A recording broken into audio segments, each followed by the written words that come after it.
Sexual violence means that someone forces or manipulates someone else into unwanted sexual activity without their consent.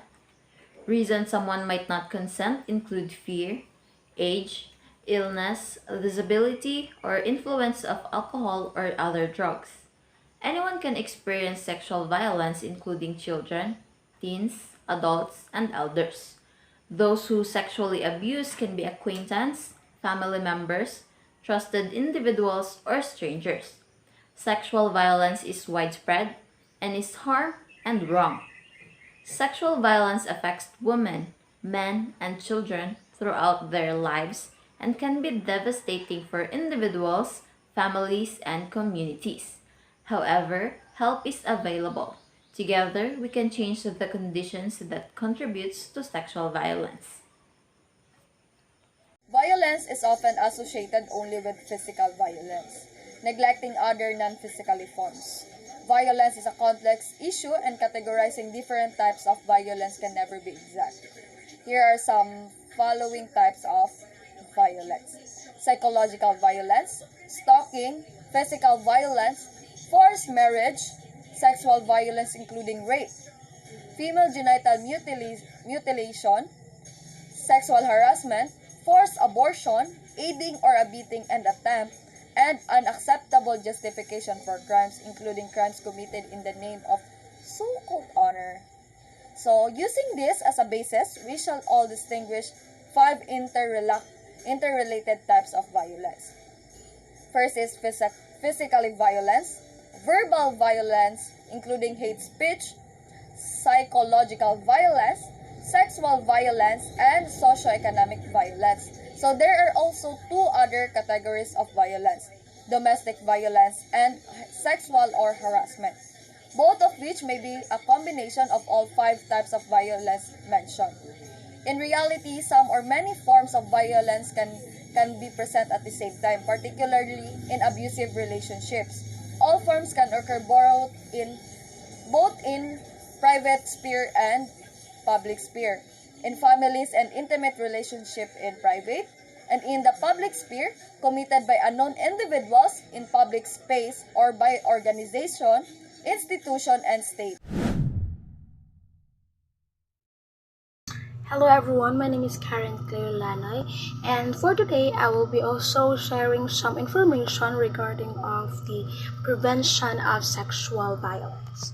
Right, so first we need to interrupt rape jokes and know that silent or quiet does not equal consent. And also we need also to teach our friends or relatives regarding of the details or some impacts or the reality of sexual violence, and also do not use some alcohol, drugs, or related to drugs that can get someone or convince someone to have sex with you, because yes, there's a lot of impact or that can ruin the life of the specific person because you push them to decide of that particular. Thank you. Hi, my name is Kay Catherine B. Lapidid, and for today's video is we will going to know how to prevent sexual violence. The first step in preventing sexual violence is understanding why it happens in the first place. The root cause of sexual violence is oppression, which is the experience of widespread, systematic, and repeated injustice. Many individuals, groups experience oppression on a daily basis based on sex, gender identity, gender expression, citizenship, and age. So there are 5 ways to prevent sexual violence. First, don't blame rape victims for the violence perpetrated against them. Second, teach everyone you know about the myths and realities of sexual violence. Third, interrupt rape jokes. Fourth, do not use alcohol or drugs to get someone to have sex with you. And last, do not participate sexist behavior by objectifying or stereotyping women. That's all, thank you. Sexual violence is a broad category of actions in which a person exerts their power and control over another person through unwanted or harmful sexual actions. It is the most dangerous situation for individuals during their lifetime. Anyone can be a victim of it. This is why, to be aware about sexual violence, we need to open our mind, be alert in everything that we do, and observe the people around us. We can also serve as a volunteer in our community activities that are related to sexual violence awareness. We should also avoid trusting strangers and even the people we are close together. Moreover, we should avoid as an individual to be in a uncomfortable situation with someone. If you felt like you are not comfortable to his or her gesture, then leave immediately before anything else might happen, or you can ask guidance for the people that cares about your safety.